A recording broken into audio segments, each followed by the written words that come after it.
So is it as bad as critics say? No. Was it good? This review may seem like it's going to jump around a little bit, but it's because I'm reviewing a hot mess. But a fun hot mess.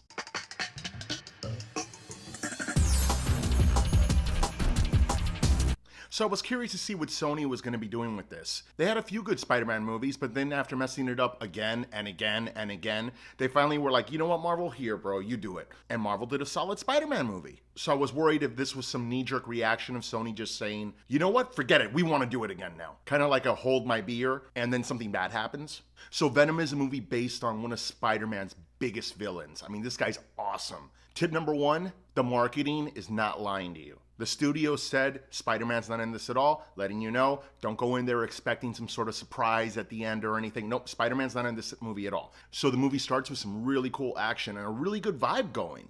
And then we're introduced to Tom Hardy and Michelle Williams' characters, and they're having a little bit of a sweet relationship moment. The dialogue in this scene isn't just bad, it's like The Room bad, the movie The Disaster Artist was based on. Hardy was plugged in. Michelle Williams looks like she was filming another movie or she was digitally imposed into the scene. It was really odd. Don't get me wrong, there is romance in this movie, but it's between Eddie Brock, played by Tom Hardy, and Venom. They have an awesome dynamic. It's really cool, actually. Tip number two, leave your brain at the door. Do not expect this movie to make sense in a lot of ways. So many different examples of this. Tom Hardy's the most investigative, hard-hitting reporter that seeks the truth and just built a reputation with this. His boss puts him in an assignment to do a puff piece on the most controversial, secretive CEO in the city. Then tells him, hey Eddie, stick to the script.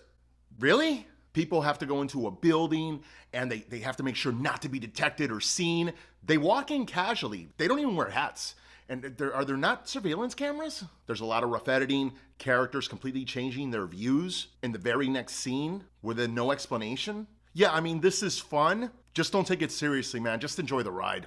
Now, once Venom gets into Eddie and starts trying to take him over, dude, this movie it just becomes super cool. Their back and forth is so cool, different, and refreshing for the comic book genre. It's like a cool buddy cop movie, but it's the same person kind of fighting against himself. Tom Hardy has moments of confusion, fear, and a lot of euphoria. He's very unsettled looking, almost like somebody who just left a rave and shouldn't be driving, if you know what I mean. There are hints of a horror angle in this, but it's very sci-fi. So the third act kicks off with that emotional, The Room, heart-to-heart talk, but now it's between Eddie and Venom. This leads me to tip number three. If you're a Venom fan, do not expect to see Venom in this movie, dude. Not the Venom that you know. You should call this Tom Hardy and Alien Gustav, not Venom. I'm a comic fan. Marvel, DC, I don't give a crap as long as it's good.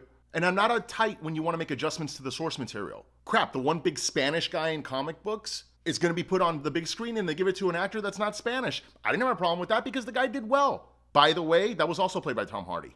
One of the coolest things about Venom is how aggressive and just alpha he is. And he's just scary, dude. He's dark, he's edgy, and intimidating. Once he opens up in this movie, which is the beginning of the third act, he goes straight teddy bear. And he's 100% good guy. I don't see this Venom ever fighting Spider-Man unless they're gonna do some real weird changes. He's sensitive, he's sweet. He even says he's a loser where he comes from, like he's the last alien picked a dodgeball. Very weird. It's like Lenny from Of Mice and Men meets E.T.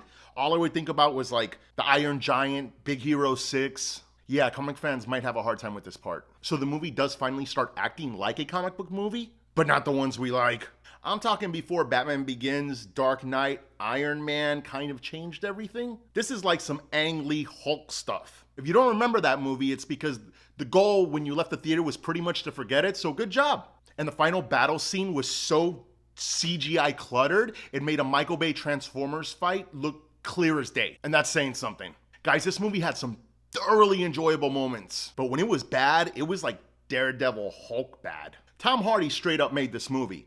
You take Tom Hardy out of this is approaching Catwoman territory, but it doesn't, because Tom Hardy, again, he saves it. This movie had some really cool stuff in it, man, and it was enjoyable in a so bad it's good kind of way. This is definitely a guilty pleasure. I'm gonna give this 2.5 stars out of 5. And some people can look at this and say this was trash. Sometimes I guess I like trash.